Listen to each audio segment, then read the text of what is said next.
ସତ୍ୟକ୍ରୀଡ଼ା ପକ୍ଷରୁ ଆପଣଙ୍କୁ ସ୍ୱାଗତ। ବାଲେଶ୍ୱର ରେମଣା ଥାନା ନିଆବାଗ ଅଞ୍ଚଳରେ ଜବତ ହୋଇଥିବା ଚାରା ବନ୍ଧୁକ ଘଟଣାରେ ଖୁଲାସା କଲା ପୋଲିସ।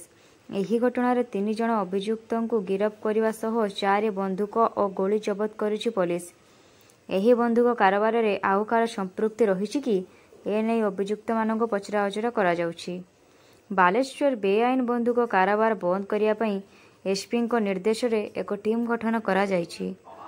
ଏନେଇ ଗତ 3 ତାରିଖ ରାତି ସମୟରେ ରେମଣା ଥାନା ନିଆବାଗ ଅଞ୍ଚଳରେ ପୋଲିସ ଶାନ୍ତନୁ କୁମାର ଦାସଙ୍କ ଘରେ ଚଢ଼ାଉ କରିଥିଲେ। ତାଙ୍କ ନିକଟରୁ 2ଟି ବନ୍ଧୁକ ଓ ଗୁଳି ଜବତ କରିଥିଲେ।